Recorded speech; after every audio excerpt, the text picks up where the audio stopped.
Hi guys, Tony here from AK Autos. Today I'm going to show you how to reset the scheduled maintenance due on your oil change due on a Mazda 3 with this particular dash in it. You can see them flashing up there in the corner. It's easy enough to do.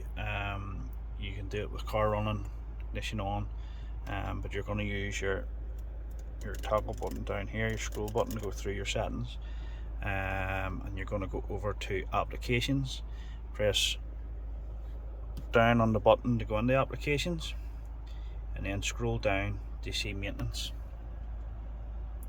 Click OK, and then you come through this here section, schedule due, go down to reset,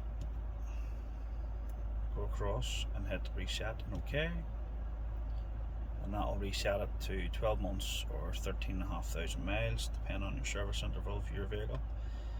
And then if you go back and go down to oil change, and again similar setup, go to reset, scroll over to reset, press OK, and that's it, reset to 6,000 miles. Okay, go back now, all that's set up.